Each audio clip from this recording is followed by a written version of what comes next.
오늘 아침 우리에게 주시는 하나님의 말씀은 사도행전 21장 1절부터 14절까지 말씀입니다. 사도행전 21장 1절에서 14절을 한 절씩 교독하겠습니다. 우리가 그들을 작별하고 배를 타고 바로 고스로 가서 이튿날 로도에 이르러 거기부터 바다로 가서 베니게로 건너가는 배를 만나서 타고 가다가 구브로를 바라보고 이를 왼편에 두고 수리아로 항해하여 두로에서 상륙하니 거기서 배의 짐을 풀려 함이러라. 제자들을 찾아 거기서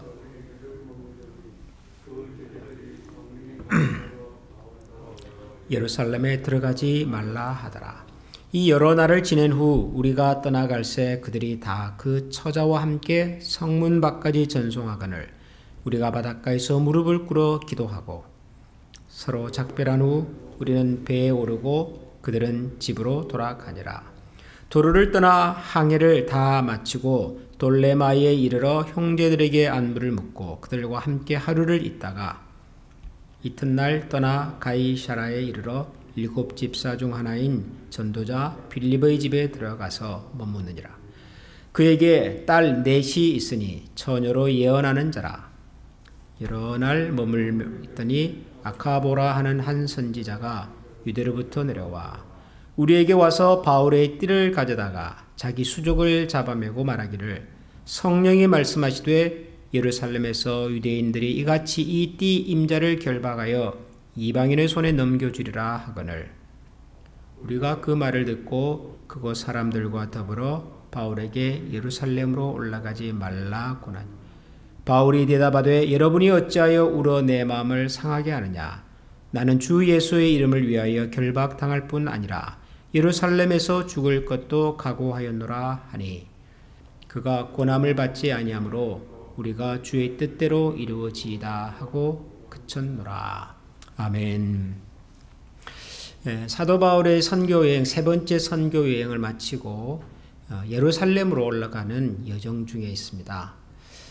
이 세 번째 선교여행을 마치고 올라가던 예루살렘은 그 이전에 첫 번째와 두 번째 선교여행을 마칠 때하고는 분위기가 많이 달랐습니다. 이 첫 번째, 두 번째 선교여행을 마쳤을 때는 이제 이방 지역의 선교 사역을 예루살렘에 있는 성도들과 서로 나누고 또 기도해주고 격려해준 것에 대한 고마움도 전하고 또 선교지에서 있었던 여러 상황들을 예루살렘 교회 지도자들과 의논도 하고 이런 굉장히 이제 의미 있고 또 유익한 그런 만남이 기대되어 있었는데 세 번째는 그렇지를 못했습니다. 사실 이 세 번째 방문의 원래 목적은 예루살렘에 큰 기근이 찾아와서 가뭄이 찾아와서 너무너무 힘들게 사람들이 살고 있다는 소식을 듣고 사도 바울이 비록 이방인 교회이긴 하지만 이제 갓 시작한 교회이긴 하지만 그 교회 성도들이 모아준 구제 헌금을 가지고 예루살렘으로 가고 있는 중이었습니다. 예루살렘 교회 성도들을 이제 돕기 위해서 일종의 모교회, 파송교회니까요. 이제 그런 목적으로 올라가는 것이지만 그런데 이 세 번째 동안 선교여행을 하면서 사도 바울이 선교할 때마다 이 현지 유대인들의 아주 강한 저항이 있었죠. 반대가 있었습니다. 핍박이 있었습니다. 그리고 유대인들이 사도 바울이 전하는 복음에 대하여 거짓 소문을 만들어서 예루살렘에 있는 예루살렘 교회도 전달을 했습니다. 그래서 영문을 모르는 예루살렘 교회 성도들은 사도 바울에 대해서 크게 오해를 하고 있었고 뿐만 아니라 예루살렘에 있는 유대인들은 이 사도 바울이 예루살렘으로 올라오기만 하면 한번 크게 혼을 내주겠다고 단단히 벼르고 있었습니다. 단단히 벼르는 정도가 소문에 의하면 사도 바울을 죽이기 위해서 이렇게 준비하는 사람들이 있다. 그런 소문까지 있었습니다. 그래서 예루살렘으로 올라가는 여정이 그렇게 기대가 있고 희망찬 밝은 그런 여행이 아니었죠. 근데 바울도 알고 바울의 주변 사람들도 다 알았습니다. 그래서 우리가 이제 어제 또 그제 읽었던 그 에베소 교회 장로들을 초청해서 함께 나눴던 고별 설교에서도 많은 사람들이 울면서 사도 바울이 예루살렘으로 올라가지 않기를 간구를 하고 뭐 그런 과정들이 있었죠. 오늘 우리가 읽은 내용에도 비슷한 장면들이 다시 소개가 되고 있습니다. 배를 타고 이제 지중해를 거쳐서 예루살렘으로 올라가는 여정인데요. 먼저 두로라고 하는 곳에 배가 도착을 했습니다. 두로는 수리아 지역의 항구 도시인데 여기서 1회를 머물렀다, 8회를 머물렀다 그러는데 거기서도 여러 성도들을 만나서 같이 교제를 한 것 같습니다. 바울이 이제 예루살렘으로 떠난다 그러니까 그 두로에 있던 성도들이 성문방까지 자기 처자와 함께 나와서 울면서 무릎을 꿇어 같이 기도를 하면서 보내줍니다. 왜냐하면 바울이 올라가는 그 예루살렘 걸음이 그게 고난의 길이라는 것을 아니까요. 예루살렘에 올라가면 분명히 큰 어려움을 만날 것이라는 걸 아니까요. 그러니까 7일 동안 같이 교대하고 기도하고 대화하면서 하나님께서 그들의 마음속에 사도 바울이 올라가는 길이 너무 힘들고 험한데 하나님 이 바울을 우리가 보내야 합니까? 아마 그런 생각이 들었던 것 같아요. 그래서 모든 가족들이 성문 밖까지 나와서 무릎을 꿇어 기도하면서 사도 바울을 눈물에 작별을 해서 보내는 내용이 나왔습니다. 그리고 이제 두로를 떠나서 다시 돌레마이를 거쳐서 이제 가이사라에 옵니다. 가이사라에는 예루살렘 교회 7 집사님 중에 한 분이었던 빌립이 살고 있었다고 합니다. 사도 바울은 그 빌립의 집에서 또 며칠간 머물렀습니다. 빌립의 집에 머물고 있는데 마침 아가보라고 하는 선지자가 왔습니다. 아가보는 유대 지역에서 활동하던 사람인데 유대 지역이면은 예루살렘이 있는 곳이죠. 이 아가보가 이번에는 뭔가 이렇게 상징적인 행동을 가지고 또 예언을 한 가지 했습니다. 바울의 띠 하나를 가지고 와서는 자기 몸을 칭칭 감더니 말하기를 예루살렘으로 올라가면 이 띠의 주인이 마치 내가 이 띠에 칭칭 몸이 감긴 것처럼 그렇게 결박을 당할 것이다. 그렇게 상징적인 예언을 했습니다. 사람들이 그것을 보고 또 바울을 만류를 했지만은 바울은 한 번 더 나는 예루살렘에 올라갈 때 예수 그리스도 이름 때문이라면 결박을 당할 뿐만 아니라 죽을 것도 내가 각오했다. 사도 바울의 각오가 다짐이 너무 확실해서 빌립과 아가보 선지자 주변에 있던 사람들도 바울을 만류하지 못합니다. 그래서 결국 사도 바울은 예루살렘으로 이제 올라가게 되지요. 저는 오늘 이 말씀을 쭉 읽으면서 사실 사도 바울이 위대한 사도이긴 하지만은 때로는 참 외로운 길을 걸어야 할 때가 있었구나 그런 생각을 합니다. 선교지로 떠날 때는 모든 사람들이 이렇게 환송했죠. 물론 선교 사역도 힘든 일이지만 또 선교지에서 어떤 일을 만날지는 모르지만 그러나 그것은 하나님의 복음을 전하는 일이고 새로운 생명을 얻는 일이니까 우리가 그래도 같이 기쁜 마음으로 격려하고 기도해서 보냅니다.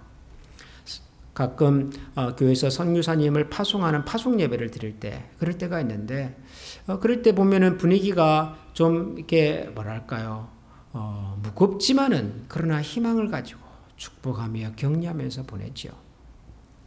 그런데 그런 사역을 마치고 돌아오는 선교사님 혹은 한평생 선교지에서 선교 사역을 다 마치고 돌아오는 선교사님 이런 분들에 대해서는 선교사님들을 파송할 때만큼 기대와 관심과 기도와 후원을 하는 그런 경우들이 많지 않습니다. 그래서 제가 이 교단에서 선교와 관련된 업무를 좀 맡아서 도와드렸던 일인데 행정적으로 선교사님들을 만나보면 선교사님들이 이제 선교 사역이 다 끝나고 난 다음에 대한 고민이 많으셔요. 선교사님들도 이제 목회자니까요. 이 정년이라는 것이 있지요. 정년이 마치면은 이제 선교 사역을 마치고 돌아가야 되는데 선교사님들이 돌아갈 때가 없습니다.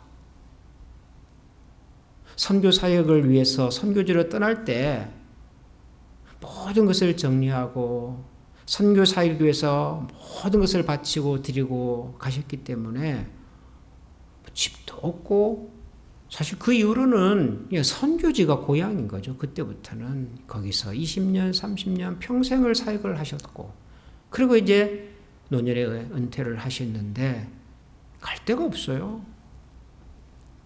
미국으로 오겠습니까? 한국으로 가겠습니까? 어디로 가겠습니까, 여러분? 그런데 우리 교회와 성도님들은 그런 부분에 대해서까지는 별로 생각이 미치지가 못해요. 그래서 제가 아는 어떤 선교사님은 선교사역을 마쳤는데요, 다시 선교지로 돌아가셨습니다. 왜냐하면 거기가 편하니까요. 선교사라의 공식적인 직함은 혹시 없다 하더라도 거기에 한평생을 함께 눈물을 흘리며 살았던 현지인들이 있고, 또 거긴 집도 있고요. 선교사님이 살았던 집도 있고, 그리고 생활비도 뭐 한국이나 미국만큼 많이 들지도 않고, 그리고 훨씬 거기가 편한 거죠.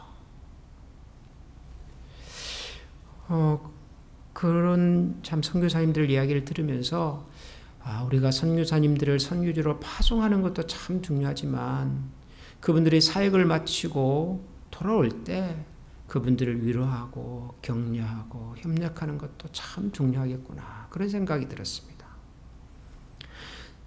사도 바울의 이 선교여행, 세 번째 선교여행을 돌아오고 이제 예루살렘으로 가는 이 일이 사실은 공식적인 선교의 마지막이었습니다. 그 이후에는 예루살렘에 올라갔다가 실제로 체포가 되었고, 그때는 죄수의 신분이 되어가지고 로마로 압송이 되고, 로마로 압송이 되었다가 거기서 순교를 하게 되거든요. 그러니까 사실은 그가 계획했던 선교 사역의 이제 끝이에요. 마치고 돌아오는 길입니다. 그런데 사도 바울이 선교 사역을 마치고 돌아오는 곳곳에는 사도 바울을 격려하고 따뜻하게 섬겨드렸던 이름 모를 많은 성도들이 있었습니다. 밀레도에서는 에베소 교회의 지도자들이 찾아와서, 그 먼 길을 찾아와서 밤새 사도 바울의 말을 듣고 격려하고 위로하고 같이 기도를 하고, 밀레도를 떠나서 두로라는 곳에 왔더니 두로에서 만난 성도는 한 번도 사도 바울이 만난 적이 없는 교인들입니다. 그럼에도 불구하고 사도 바울이 하나님의 복음을 전하는 사도라는 사실을 알고는 7일 동안 같이 교제하고 섬기면서, 또 떠날 때는 온 가족들이 성 밖에까지 나와서 눈물의 작별 인사를 고하고, 그리고 가이사라에 와서는 빌립보 교회의 지도자였던 빌립, 사실 우리가 일곱 집사 그러지만 이분들은 지금의 목사님보다 훨씬 더 많은 일을, 교회에서 아주 크고 중요한 일을 하셨던 분들입니다. 교회의 실제적인 대표들이셨습니다. 빌립이 또 이 바울이 예루살렘으로 올라가는 과정 속에서 이렇게 섬겨드리고 같이 마음을 나누고 기도하는 장면을, 사도 바울이 예루살렘으로 올라가는 걸음이 참 무거웠겠지만 그럼에도 불구하고 그런 사도 바울을 곁에서 격려하고 위로했던 수많은 성도들이 있었다는 것이 저는 참 아름다운 이야기로 제 마음속에 다가왔습니다. 사도행전 21장은 예루살렘으로 참 외롭게 올라갈 수밖에 없었던 사도 바울을 그래도 위로하고 격려하는 주변에 수많은 성도들이 있었다는 사실이 참 사도 바울이 얼마나 큰 힘이 되었을까. 뭐 두로, 가이사라 이런 도시가 복음의 사역에서 그렇게 결정적이고 중요한 도시들은 아니지만, 그러나 사도 바울에게는 참 필요했고 따뜻했고 아마 오래 기억이 날 그런 도시와 사람들이었겠구나, 그런 생각이 들었습니다. 우리 클리블랜드가 뭐 미국에서 큰 도시는 아니지만 저는 참 이게 좋은 것 중에 하나가요, 우리 클리블랜드가 시카고와 뉴욕 사이에 있지 않습니까? 나이아가라 폴과 시카고 사이에 있지 않습니까? 그러다 보니까 이제 가끔 선교사님들이나 목사님들이 모처럼 미국의 큰 도시를 방문하고 친척을 방문하고 자녀를 방문하고 돌아가는 과정 속에서 우리 동네를 지나갈 때가 있으세요. 지난주에도 한 선교사님 가정이 저희 지역을 지나서 저 뉴욕 쪽에 있는 자녀를 방문하는 길로 자동차를 가고 가노라고 연락이 왔더라고요. 그래서 제가 만나서 같이 또 교제도 하고 또 말씀도 나누고 대접도 하고 그런 시간을 가졌는데 우리가 직접 선교지로 찾아가서 선교사님들을 직접 후원하고 그러지는 못해도 우리가 있는 곳에 우리의 작은 섬김과 도움을 필요로 하는 사람들이 있을 때 기쁜 마음으로 나누는 것이 그분들에게는 참 큰 기쁨이 되겠구나, 위로가 되겠구나, 그런 생각이 들었습니다. 하나님께서 우리에게 주신 여러 가지 환경들과 기회들을 통해서 복음을 위해서 일하는 많은 일꾼들을 우리가 직접적으로 혹은 간접적으로 후원하고 격려하고 기도하는 삶을 살아간다면 우선은 하나님께서도 참 기뻐하실 것이고 또 하나님의 복음을 위해서 사는 사역자들에게도 큰 위로가 되리라고 생각을 합니다. 하나님께서 우리 교회와 또 우리의 삶을 하나님의 복음을 위해 헌신하는 사람들의 기쁨이 되고 위로가 되고 또 그래서 함께 하나님의 나라를 일구어 가는 일에 선하게 사용해 주시는 그런 우리 모두의 발걸음이 될 수 있기를 소원합니다. 기도하겠습니다. 하나님, 외로운 사도 바울의 예루살렘 행에는 그의 여정을 이해하고 마음을 같이 나누고 격려하며 위로하며 그리고 따뜻한 마음으로 섬기며 대접했던 수많은 성도들이 있었음을 보았습니다. 그들의 이름이 비록 성경에 기록되어 있지 않지만 그들의 이름은 분명 하나님 나라의 하늘책에 기록이 되어 있었을 것이며 하나님께서 이런 이름 모를 성도들의 헌신을 사랑과 섬김을 통해서 사도 바울의 사역을 완성해 가셨고 하나님의 나라를 세워주심을 믿고 감사드립니다.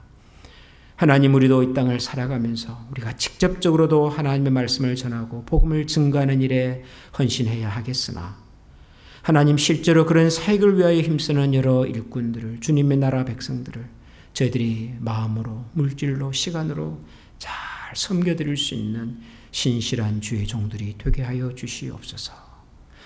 우리 클리블랜드 한미교회가 하나님 거창하고 대단한 교회는 아닐지라도 하나님의 나라를 위하여 사역하고 섬기는 많은 영혼들에게 기쁨이 되고 쉼터가 되고 안식처가 되고 이 땅을 살아가면서 몸과 마음에 찾아온 여러 가지 외로움과 아픔들을 함께 나누고 그래서 이 속에서 다시 한번 하나님의 나라에 대한 기대와 소망을 발견할 수 있는 믿음의 요람이 되게 하여 주시옵소서.